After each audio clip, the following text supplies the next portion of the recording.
మేషరాశి మొదలు మీనరాశి వరకు 12 రాశుల వారికి ఈ రోజు ఎలా ఉండబోతుందో ఈ వీడియోలో తెలుసుకుందాం. మేషరాశి వారికి కష్టాలు తొలగిపోతాయి. కుమారస్వామిని దర్శనం చేసుకోండి. ఇక వృషభ రాశి వారికి ఆర్థికంగా లాభపడే అవకాశాలు కనిపిస్తున్నాయి. అమ్మవారిని కొలిస్తే మంచిది. మిథున రాశి వారు ఆరోగ్యాన్ని కాపాడుకోవాల్సిన సమయం.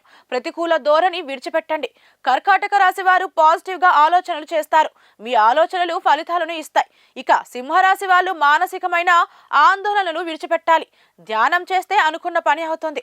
కన్య రాశి వారు ఆహారం విషయంలో జాగ్రత్తలు తీసుకోవాలి. ఆరోగ్యాన్ని కాపాడుకోవాలి. సూర్యుడిని ప్రార్థించండి. తులారాశి వారికి ఆకస్మిక ధనలాభం కలిగే సూచనలు కనిపిస్తున్నాయి. శని గ్రహానికి పూజ చేస్తే కష్టాలు తీరతాయి. ఇక వృశ్చిక రాశి వారు వినాయకుడిని ప్రార్థించండి. కుటుంబ కలహాలు తొలగి ప్రశాంతత వస్తుంది.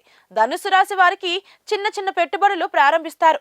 వ్యాపారంలో వృద్ధి చెందే సూచనలు ఉన్నాయి. ఇక మకర రాశి వారు విందులు వినోదాల్లో పాల్గొంటారు.